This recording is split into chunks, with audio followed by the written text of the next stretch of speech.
Assalamualaikum warahmatullahi wabarakatuh.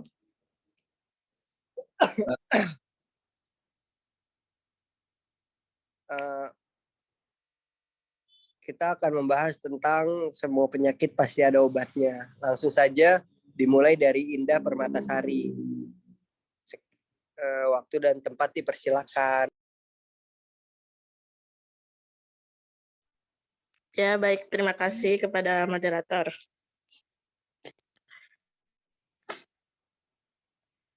Assalamualaikum warahmatullahi wabarakatuh. Di sini ada teks hadis ya. Bismillahirrahmanirrahim. Hadasana Muhammad bin Utsman, hadasana Abu Ahmad Hurairah. Hadasana Umar bin Sa'id bin Abi Husain. Qala hadasana atau ibnu Abi Roba an Abi Hurairah radhiyallahu anhu anin Nabi sallallahu alaihi wasallam ma anzalallahu da'an illa anzalalahu sifaan. Terjemahannya yaitu menceritakan kepada kami Muhammad bin Utsman dan menceritakan kepada kami Abu Ahmad Az-Zubairi dan menceritakan kepada kami Umar bin Sa'id bin Abi Husain. Ia berkata menceritakan kepadaku Atta bin Abi Rabah dari Abu Hurairah radhiyallahu anhu. Nabi Muhammad sallallahu alaihi wasallam beliau bersabda, Allah tidak menurunkan penyakit kecuali menurunkan juga penawarannya. HR Bukhari.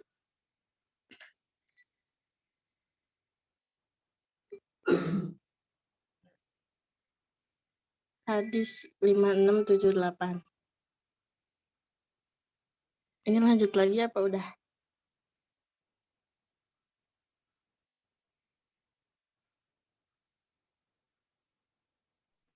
Udah.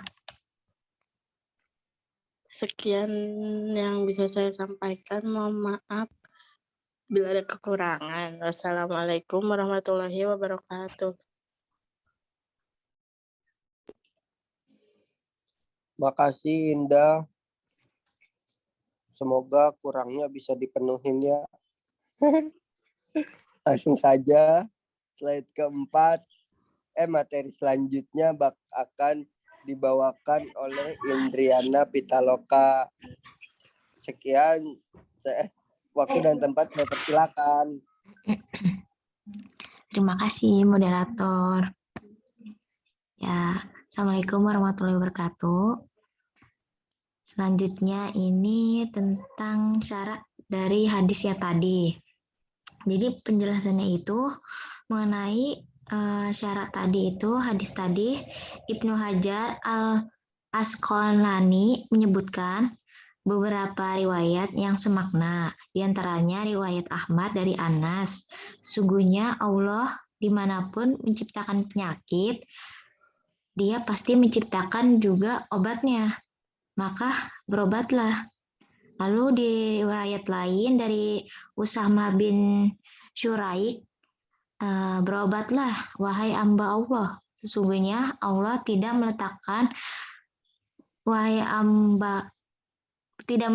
penyakit kecuali meletakkan juga obatnya. Kecuali satu penyakit yaitu pikun. Dalam lafaz lain itu kecuali kematian. Lalu dalam riwayat lain itu Abu Daud dari Abu Darda yang telah dimarfukan, sungguhnya Allah menjadikan bagi setiap penyakit itu obatnya, maka berobatlah dan janganlah berobat dengan yang haram. Ini sebagai penguatan bahwa berobat haruslah dengan yang halal dan tidak diperbolehkan berobat dengan yang haram. Sekian yang bisa saya sampaikan. Kurang lebihnya mohon maaf. Saya kembalikan kepada moderator.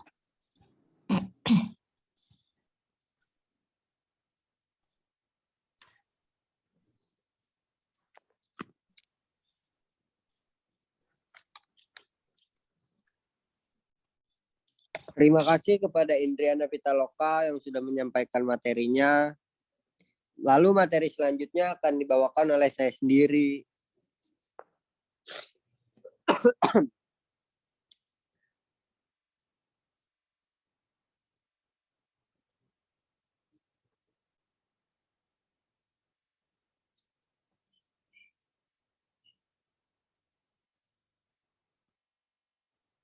Bentar dulu ya. Syarah hadis. Oleh sebab itu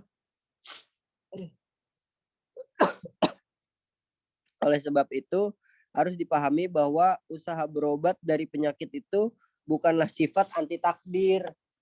Nah, atau anti tawakal kepada Allah. Sebagaimana orang yang makan untuk menghilangkan rasa lapar atau menutup dirinya dengan pakaian karena dingin. Sebab itu semua adalah bagian dari usaha dan proses sebab akibat yang diberi ganjaran oleh Allah Subhanahu wa taala.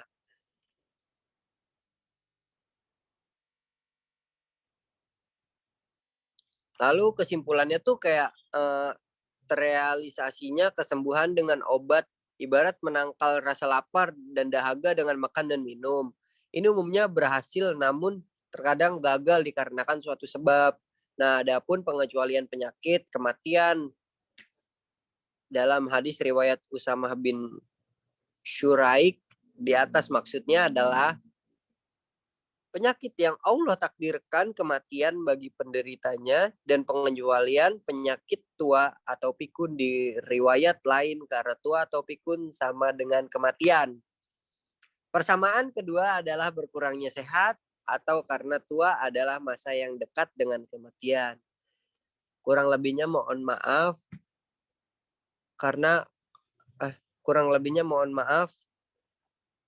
materi yang saya sampaikan. Dan materi selanjutnya akan disampaikan oleh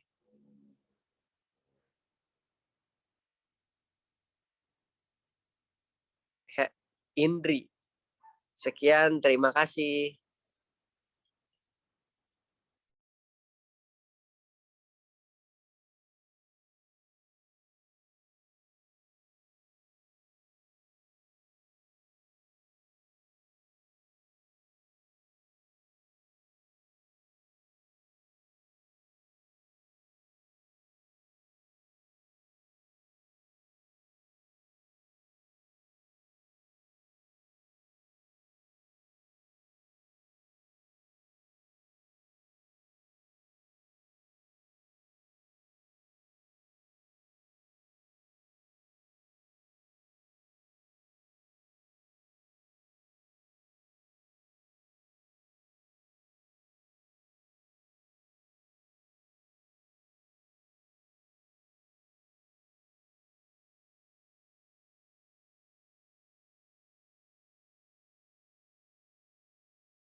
Baik, terima kasih kepada moderator. Bismillahirrahmanirrahim. Nah, di sini saya akan menyampaikan pelajaran yang dapat dipetik dari hadis yang sudah teman-teman bacakan barusan ya. Nah, yang pertama itu ada Allah tidak menciptakan penyakit, melainkan Dia juga menciptakan penawar atau obatnya. Adapun penyakit-penyakit yang belum ditemukan obatnya hingga saat ini disebabkan oleh keterbatasan kemampuan manusia dan sebagai pesan dari Allah agar manusia senantiasa berusaha mencari penawarnya.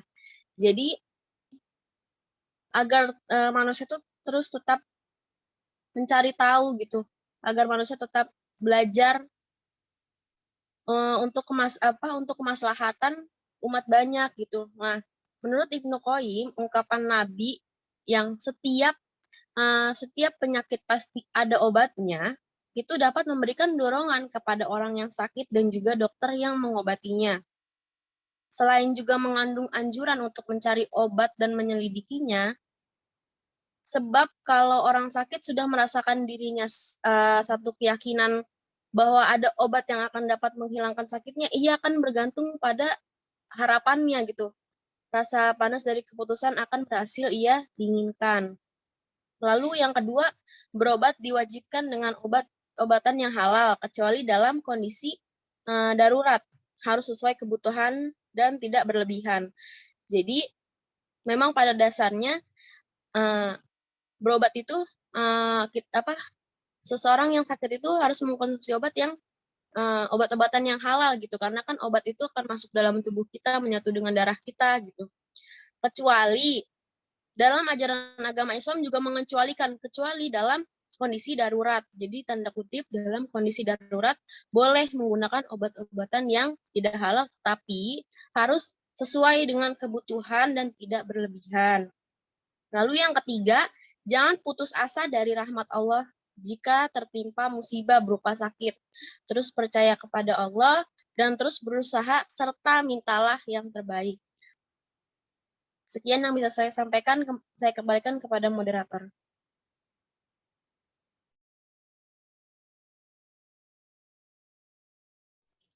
Terima kasih kepada Indri yang telah menyampaikan materinya. Lalu materi selanjutnya akan dibawakan oleh Helmi. Helmi, dipersilakan membawakan materinya. Ya, terima kasih kepada moderator.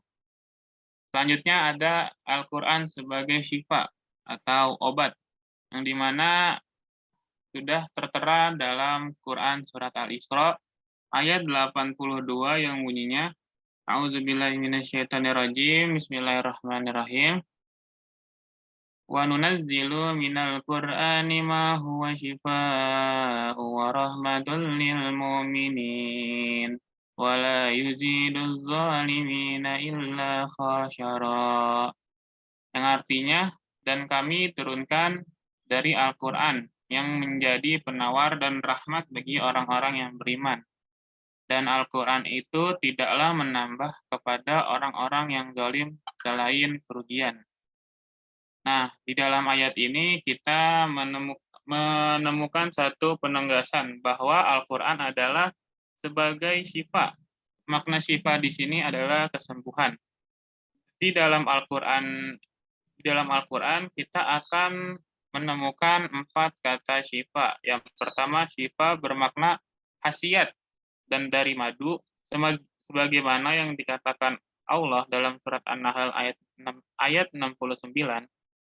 Sementara 3 ayat berikutnya berbicara tentang khasiat Al-Quran, yaitu surat Al-Isra ayat 82, dan surat Al-Fusilat ayat 44, dan juga surat Yunus ayat 57. Ibnu Qayyim Al-Jauzi pernah mengatakan bahwa syifa yang terdapat di dalam Al-Quran ini mengandung 3 hal. Pertama, syifa memberikan kesembuhan kepada manusia dari kesesatan. Yang kedua, makna syifa ini memberikan kesembuhan. Itu karena di dalam Al-Quran mengandung banyak keberkahan. Yang ketiga, makna syifa adalah kesembuhan manusia dari kebodohan. Yang menjadi pertanyaannya, apakah Al-Quran bisa dijadikan sebagai alat penyembuh secara jasmani? Diceritakan dalam tafsir A2 Al-Bayan mengatakan Al-Quran ialah obat bagi penyakit hati dan jiwa seperti keraguan, kemunafikan, dan perkara lainnya. Bisa juga menjadi obat bagi jasmani jika dilakukan ruqyah kepada orang yang sakit. Ini seperti yang dilakukan sahabat yang membacakan surat Al-Fatihah kepada seorang pemimpin kampung yang sangat kalajengking.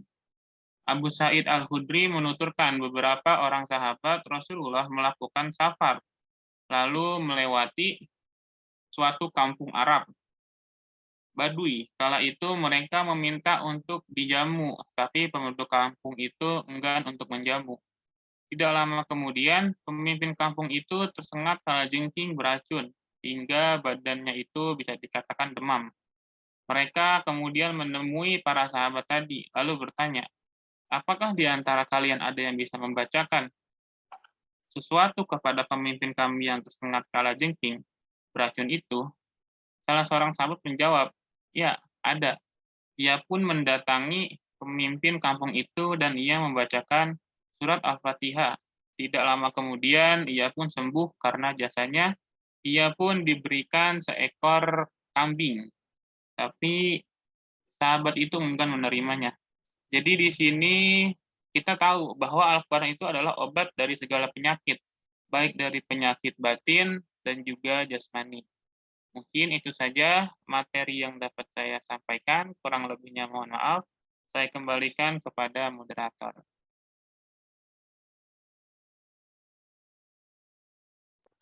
Makasih kepada Helmi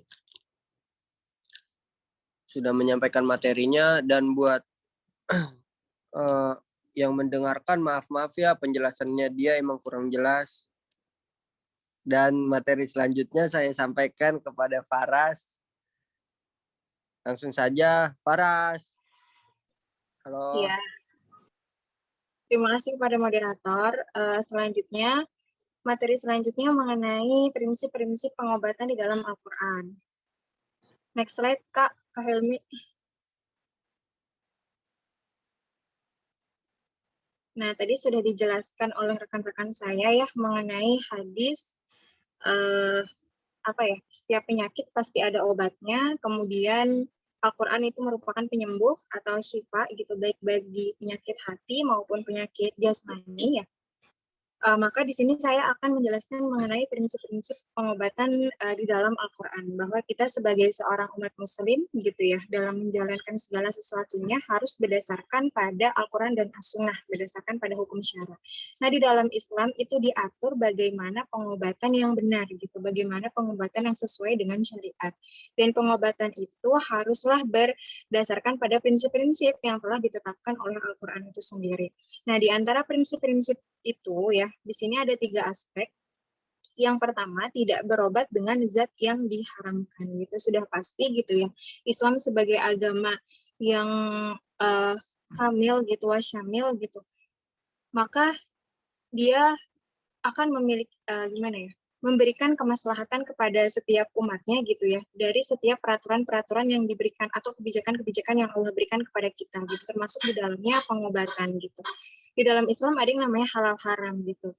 Maka kita harus mematuhi segala kebijakan yang Allah terapkan kepada kita gitu. Segala sesuatu yang telah diharamkan gitu ya, maka tidak boleh untuk kemudian kita lakukan gitu. Termasuk di dalam pengobatan di sini kita tidak boleh melakukan pengobatan dengan zat-zat yang diharamkan oleh Allah gitu tuh, kecuali dalam keadaan yang sangat-sangat darurat gitu. Itu pun ketika darurat keadaannya tidak berlebih-lebihan gitu dan sesuai dengan kebutuhan. Bukan berarti darurat tapi dia berlebih-lebihan gitu ya, lagi dan lagi gitu dilakukan, tidak gitu. Tapi ketika pun darurat itu sesuai kebutuhan saja, tidak boleh berlebihan gitu. Nah, misalnya ya, penggunaan zat yang diharamkan itu misalnya pengobatan dengan meminum air seninya sendiri gitu. Meminum air seni sendiri berarti kan meminum air seni manusia gitu. Minum air seni dirinya sendiri. Nah, kita tahu yang namanya air seni itu kan hukumnya najis gitu ya. Ibnu Taimiyah itu pernah mengatakan bahwa segala sesuatu yang najis apabila diminum atau dimakan gitu maka menjadi haram. Tetapi setiap yang tidak semua yang haram hukumnya najis gitu. Sudah setiap yang najis sudah pasti haram, tetapi tidak semua yang haram itu dapat dikatakan najis gitu. Maka di sini kita sepakat semua ya bahwa air seni kita sendiri itu hukumnya najis gitu. Maka sesuatu yang najis ini haram untuk kemudian diminum gitu ya, apalagi dengan sebagai zat pengobatan tadi gitu. Maka bila ada alternatif lain gitu yang bisa digunakan, ya gunakanlah alternatif lain gitu yang lebih aman, yang lebih halal gitu pastinya. Terus kemudian di sini tadi ada terapi hormon dengan menggunakan lemak babi. Kita ketahui ya bahwa segala yang ada pada babi itu semua diharamkan gitu. Maka termasuk lemaknya atau dagingnya atau darahnya gitu. Kita sebagai umat muslim dilarang gitu untuk memakan, meminum gitu. Sekalipun itu untuk pengobatan. Jika ada alternatif pengobatan lain maka gunakan yang itu, yang lain yang lebih halal gitu ya. Atau mengobati gatal di tubuh gitu dengan memakan kadal gitu. Kadal dipercaya ya oleh masyarakat banyak gitu mengobati beragam penyakit gitu, gatal-gatal, asma gitu ya. Bisa pakai kadal atau kelelawar gitu. Sedangkan kadal itu adalah salah satu binatang kalau di dalam Islam itu namanya dop gitu ya. Ya sejenis itulah dop itu kadal atau biawak. Masih banyak ya pertentangan pendapat dari kalangan ulama gitu terkait kehalalannya. Maka ketika itu masih diragukan gitu, lebih baik kan ditinggalkan. Itu sesuatu yang diragukan lebih baik ditinggalkan. Kita ambil yang halalnya aja gitu. Pengobatan-pengobatan yang halal sama pun seperti kelelawar. Kelelawar itu kan salah satu binatang yang dilarang untuk dibunuh ya, seperti halnya semut, burung hut-hut, gitu, lebah, gitu. Maka dibunuh pun haram, apalagi dimakan, gitu. Jadi lebih baik cari pengobatan yang halal saja, gitu, yang sudah pasti kehalalannya, gitu. Terus kemudian yang kedua, berobat kepada ahlinya, gitu. Berobat kepada ahlinya di sini maksudnya sesuai dengan penyakitnya, gitu. Ketika kita punya penyakit, maka obatnya kita ke dokter, gitu, yang mempunyai keahlian di bidang tersebut gitu ya. Tidak misalnya kita sakit asma terus kita ke bengkel yang nggak bakal sembuh gitu asmanya. Maka ketika kita berobat sesuai dengan keahliannya gitu ya. Terus kepada ahlinya misalnya kepada dokter, kepada bidan yang mengerti di bagian kesehatan gitu. Terus kemudian tidak menggunakan mantra atau sihir gitu karena mantra atau sihir ini termasuk bagian dari kemusyrikan gitu dan musyrik itu kan salah satu dosa besar yang mungkin sulit ya untuk diampuni oleh Allah, bahkan tidak akan diampuni oleh Allah dalam Quran surat An-Nisa apa ya saya lupa ya, ayat 48 kalau nggak salah itu, bahwa kemusyrikan itu tidak akan diampuni oleh Allah gitu kecuali Allah menghendaki demikian gitu. Jadi ya diampuni dosa ada di tangan Allah dan itu sulit untuk Allah ampuni gitu. Maka kita harus berhati-hati dalam berobat gitu. Jangan sampai ketika kita berobat ada unsur-unsur mantra, sihir, kesyirikan di dalamnya. Itulah prinsip-prinsip pengobatan yang harus kita pegang sebagai umat muslim gitu. Maka dalam pengobatan kita harus berpegang pada 3 prinsip ini. Maka insya Allah pengobatan tersebut gitu ya akan berbuah hasil gitu ya, yaitu dengan kesembuhan kita. Tetap tapi ya kesembuhan itu datangnya dari Allah gitu, bukan berdasarkan pada usaha kita gitu. Usaha kita itu mengantarkan pada rahmat Allah yang nantinya Allah akan memberikan kepada kita kesembuhan. Seperti itu. Saya kembalikan kepada moderator. Terima kasih Faras atas materi yang udah disampaikan. Dan langsung saja ke sesi tanya jawab. Silakan yang mau nanya, tapi nanyanya jangan aneh-aneh ya. Waalaikumsalam Fitri Fauzah. Ada yang mau ditanya gak? Sok.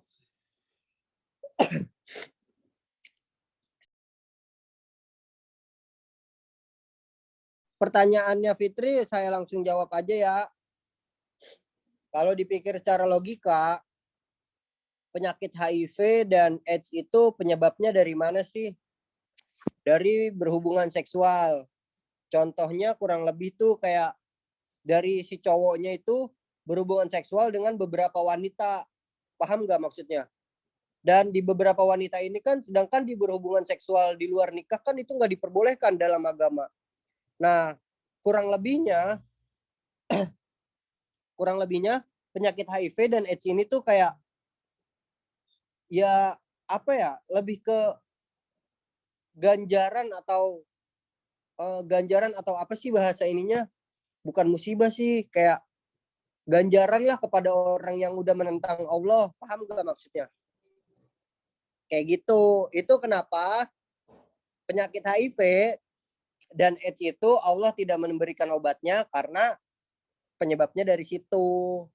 Jadi kurang lebihnya Fitri mengertikan dasar-dasar penyakit HIV dan AIDS kalau dipikirkan secara logika ya. kalau dipikirkan secara logika dan menjalar ke agama, menurut saya sih seperti itu. Itu masuk kok, logis kok. Di sini saya akan menjawab pertanyaan dari saudara Gibran. Tuh, orang pintar di sini tuh maksudnya apa? Dokter itu kan orang pintar. Orang pintar di sini itu dokter atau dukun atau apa? Kalau orang pintar di sini bermaksudkan ke dukun, ya nggak boleh. Itu secara langsung Anda pada itu mempercayai bahwa dukun itu lebih ampuh daripada sifatnya Allah Subhanahu wa taala. Dan kenapa sih banyak orang muslim yang masih suka ke dukun? Ya karena itu kurangnya minim pengetahuan. Apa emang di daerah-daerah dia tidak dijelaskan oleh para ustadz atau emang kurangnya pengetahuan, ya itu kan bisa jadi. Nah, jadi intinya itu nggak diperbolehkan kalau orang pintarnya itu dukun. Itu secara nggak langsung kita musyrik kepada Allah. Ya, jadi intinya gitu, Gibran, saudara Gibran. Jadi hukumnya itu nggak boleh karena sama aja kita secara nggak langsung itu menyekutukan Allah Subhanahu wa taala. Dan kenapa masih banyak orang muslim yang ke sana? Jadi bisa jadi orang itu emang muslim KTP-nya, tapi kan pengetahuan orang itu kan berbeda-beda, apalagi di pelosok daerah atau enggak di mana gitu ya, minimnya ilmu pengetahuan agama. Mungkin itu saja jawaban dari saya. Apabila ada tambahan dari para pemateri bisa ditambahkan. Sekian, terima kasih. Ada yang mau nanya lagi gak? Ada yang mau nanya lagi gak? Izin menambahkan pertanyaannya itu ya, Fitri Fauziah tadi. Kenapa belum ada obatnya? Benar sih kata Feby, aku setuju. Mungkin karena itu sebagian daripada azab Allah gitu ya kepada orang-orang. Oh iya, azab bukan musibah, azab. Benar-benar. Ya, kepada orang-orang yang melanggar gitu ya syariat-syariat Allah.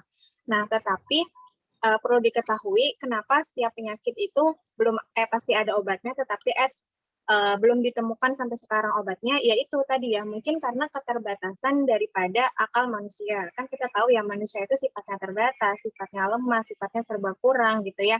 Sekalipun dia seorang yang jenius gitu, manusia itu lebih pintar daripada komputer atau laptop sebenarnya kan. Gitu. Komputer atau laptop bisa mengolah informasi begitu banyak gitu, tetapi manusia ketika semakin banyak mengolah informasi, maka dia akan semakin seperti air lah di dalam gelas gitu, bakal tumpah terus tumpah dan terus tumpah gitu. Jadi informasinya akan semakin lupa gitu. Mungkin yang kemarin pernah dipelajari gitu ya, ketika SMA gitu ya, udah lupa sekarang karena ditimpa sama pelajaran-pelajaran yang ada di perkuliahan gitu. Nah, itulah keterbatasan daripada akal manusia gitu. Makanya di sini Allah memberikan, selain memberikan azab gitu ya kepada mereka-mereka yang mungkin melakukan pelanggaran-pelanggaran syariat, Allah juga ingin mengetahui seberapa besar gitu ya usaha manusia dalam mencari obatnya itu gitu. Dalam mencari obatnya. Jadi bukannya obatnya nggak ada, tapi obatnya belum ditemukan karena keterbatasan berpikir manusia itu sendiri. Itu kan masih banyak ya obat-obat yang belum ditemukan gitu ya, bahkan masih terus berusaha dicari gitu, kayak obat-obat penyakit jiwa gitu ya. Apa ya kalau penyakit jiwa tuh? Yang kalau senang banget, kalau sedih itu sedih banget. Penyakitnya Asmiranda itu, aku lupa sih namanya. Asmiranda siapa ya? Pokoknya penyakit-penyakit depresi kayak gitu ya, kayak Alzheimer gitu ya. Atau penyakit depresi lainnya itu kan sebenarnya belum bipolar, ya. Benar Gibran, bipolar. Penyakit-penyakit itu sebenarnya belum ada obatnya secara pasti gitu. Jadi si pasien itu harus terus-menerus gitu meminum obat tersebut selama hidupnya, bahkan harus sering kontrol, sering cek gitu ya.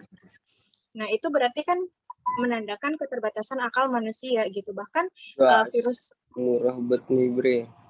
19 juga gitu ya. Kita kan masih diusahakan ya vaksin mana nih yang kira-kira bisa dijadikan alternatif pengobatan gitu. Banyak juga kan pasien-pasien COVID yang dia tuh udah berobat, udah minum obat, tapi dia berujung pada kematian. Itu kan berarti tim medis juga masih berusaha ya untuk menemukan obatnya. Dan kalau berhubungan sama kematian ya itu udah masuk ke takdir Allah gitu. Kita sebagai manusia hanya berusaha gitu sih.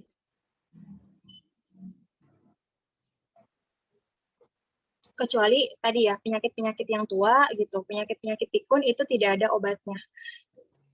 Tapi kenapa ya generasi milenial sekarang cepat pikun? Padahal belum tua. Ya mungkin itu sih tambahan sedikit. Jadi ngerti kan, kalau obat kuat masuknya ke golongan jenis obat. Keren lo Gibran, asli dah. Keren. Obat kuat tuh gimana sih? Gimana Kak? Kalau Pebi tahu, Pebi bagian dia yang jawab, udah dia udah make soalnya. obat kalau obat kuat tuh lebih ke dia jenisnya sama obat, cuman fungsinya tuh beda. Ngerti gak maksudnya? Tujuannya tuh beda, bukan untuk menyembuhkan. Yang dimaksud dalam materi ini tuh obat kuat itu bukan dalam arti menyembuhkan ya. Paham kan maksudnya? Itu ke golongan jenis obat untuk kebodohan atau gimana Kak? Enggak kok, enggak kebodohan. Itu juga nggak dilarang sih kalau menurut saya, setahu saya itu nggak dilarang. Aduh, ini apa sih? Kalau menurut saya itu nggak dilarang juga sih. Selagi mungkin tidak berlebihan atau tidak, nggak dilarang. Obat kuat boleh-boleh aja, asalkan dipakainya dengan siapa. Kalau dipakainya untuk di luar nikah, menurut saya itu untuk kebodohan, untuk memikirkan kayak nikmatnya aja. Paham kan? Nah, jadi intinya gini, dalam materi ini tuh materi yang dimana obat itu untuk menyembuhkan, dan pertanyaan ini adalah ini bukan obat yang menyembuhkan, paham kan maksudnya? Dan untuk kebodohan atau gimana ya Kak? Ini bukan untuk kebodohan kok. Boleh-boleh aja memakai obat kuat. Dan pertanyaannya dipakai untuk siapa gitu, kayak saya pakai obat kuat nih pas lagi sama istri saya. Menurut saya itu nggak apa-apa sih, karena nggak ada larangan juga, toh itu juga nggak haram kan. Kecuali dipakai obat kuat untuk dengan berhubungan seks dengan wanita lain atau dengan berhubungan seks dengan orang-orang yang di luar nikah, menurut saya itu lebih kebodohan. Nah, Gibran paham kan? Kayak gitu. Mungkin obat kuatnya harus sesuai sama prinsip-prinsip dalam Al-Quran tadi kali ya? Enggak. Nggak boleh ada mantra tuh. Jangan sampai obat kuatnya sekali iya. Kan perempuan lihat langsung jatuh cinta. Terus nggak boleh mengandung zat-zat keharaman. Harus kayak yang ahlinya. Ya kalau yang nggak ahlinya nggak manjur. Tapi kalau komposisinya apa ya? Kan ada tuh obat kuat yang diminum sama yang dielap. Paham lah yang dielap itu tisu magic gitu. Nah, itu kita lihat dulu komposisinya tuh apa, kayak gitu. Kalau untuk kebodohan sih enggak sih, karena itu kalau nggak salah ada label halalnya dah. Apa nggak ada. Pokoknya gitu dah. Paham lihat banget aja ya, dah. Lu nugget ada label halalnya. Kayak gitu kurang lebih, Gibran. Ngerti gak? Oke. Oke, izin menjawab ya. Teh Ros, pertanyaannya tadi dijelaskan berobat dengan zat yang diharamkan kecuali dalam kondisi yang darurat. Mohon penjelasannya mengenai kondisi yang darurat itu yang seperti apa? Bahwa kondisi yang darurat itu maksudnya di sini adalah di mana ketika kondisi tersebut mengancam jiwa ya, mengancam jiwa umat manusia gitu, mengancam jiwa kita. Kalau misalnya kita nggak mengkonsumsi obat itu, maka kita akan terancam jiwanya gitu, kita akan mati gitu.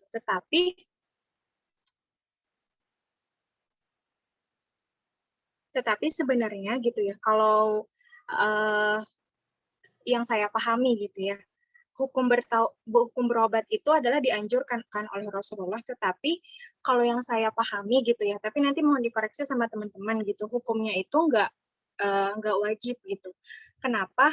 Itu sunnah yang dianjurkan, tetapi tidak wajib. Kenapa? Karena mungkin teman-teman pernah dengar gitu, ada satu kisah gitu ya, perempuan, wanita berkulit hitam yang mendatangi Rasulullah gitu, kemudian mereka mengatakan, bertanya kepada Rasulullah, wahai Rasulullah, saya mengidap penyakit epilepsi, dan ketika penyakit tersebut kambuh gitu, maka aurat saya tersingkap gitu. Terus kemudian Rasulullah mengatakan, lalu kamu mau seperti apa gitu? Apakah mau saya doakan gitu? Jika kamu ikhlas gitu ya, maka saya akan doakan. Tetapi jika kamu bersabar, maka surga bagimu.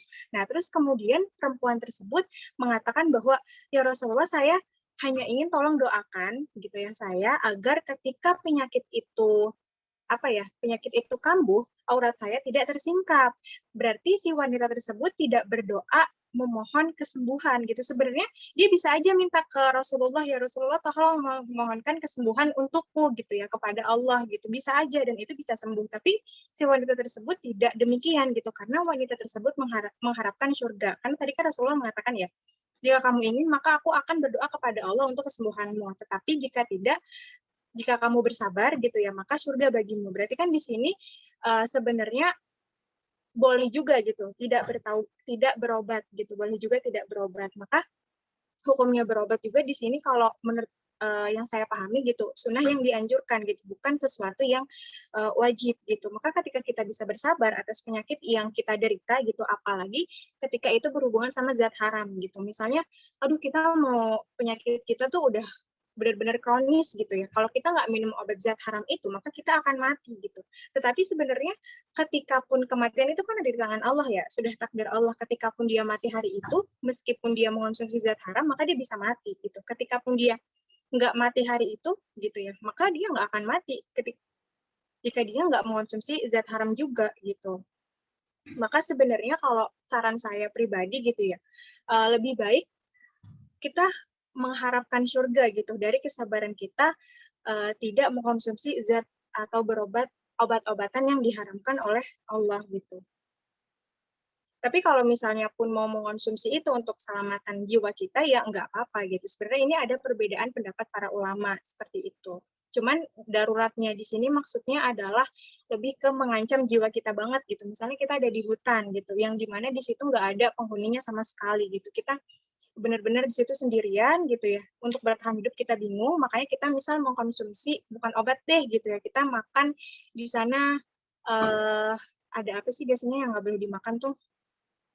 Kita untuk mengobati ular kobra tuh biasanya kegigit ular kobra tuh makan apa ya?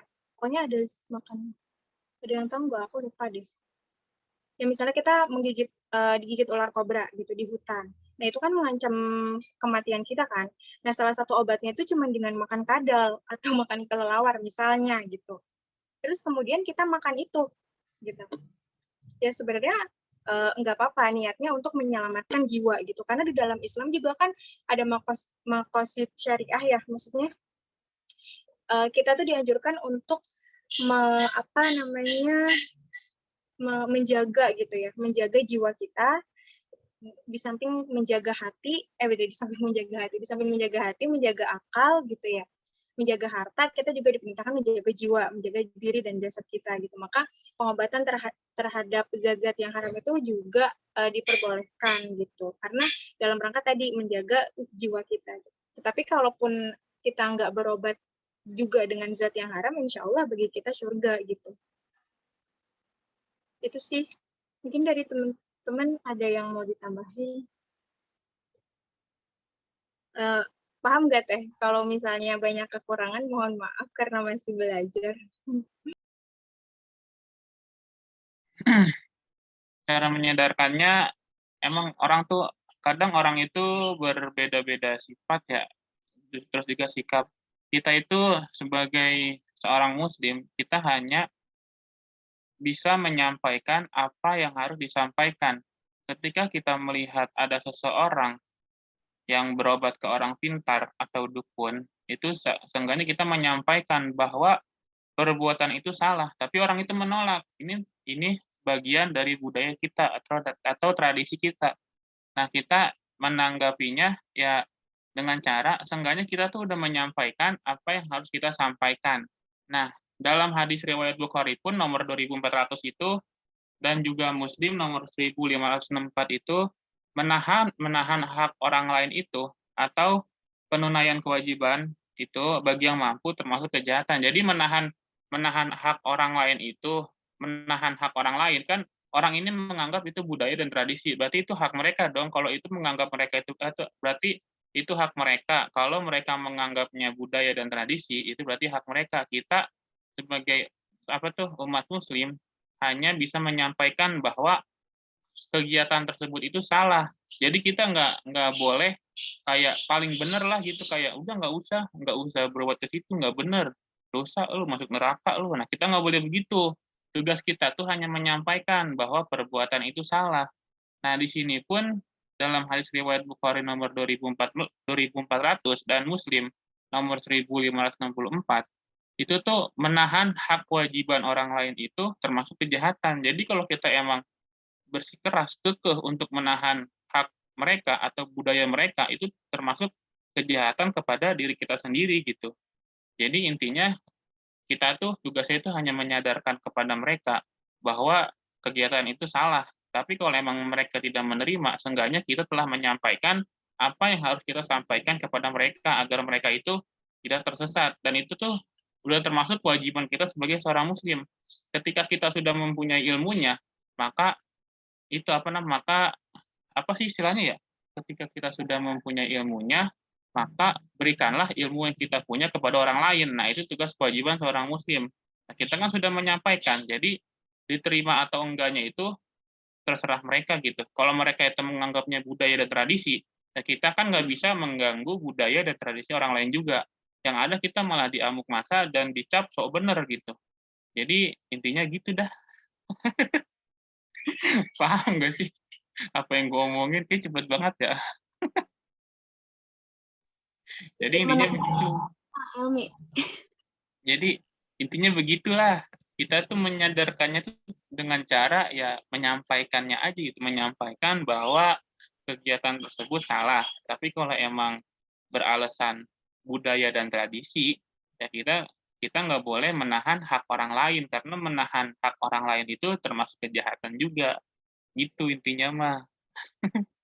Mungkin dari para pemateri, kalau ada jawaban untuk memperkuat, silahkan.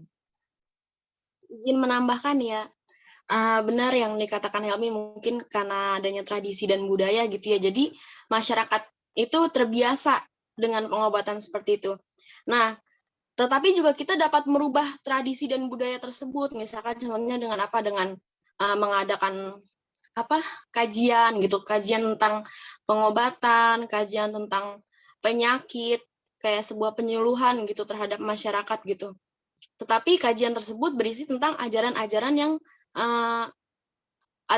yang diajarkan oleh Nabi kita gitu, yang tertera dalam Al-Quran gitu, yang sepertinya sesungguhnya seperti hadis yang direwetkan oleh Abu Daud dan Abu Darda, sesungguhnya Allah menurunkan penyakit dan menjadikan bagi penyakit ada obatnya, maka berobatlah kalian dan janganlah kalian berobat dengan yang haram.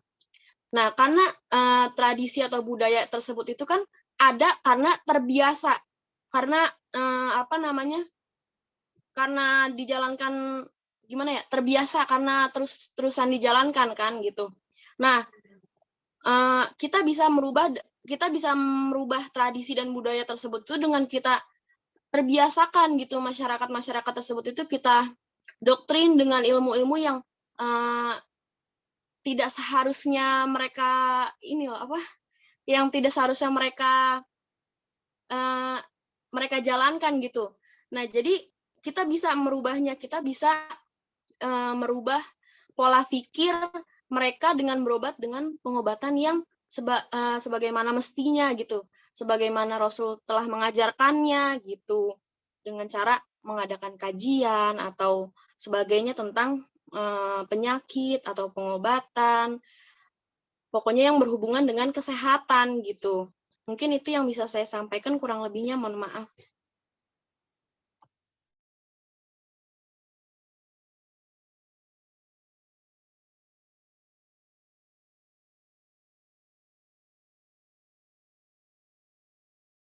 Masih ada yang ingin bertanya?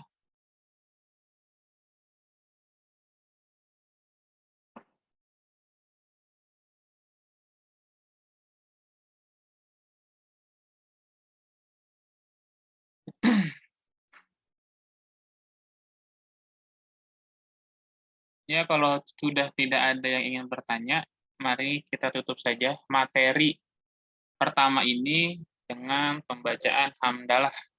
Alhamdulillahirrabbilalamin.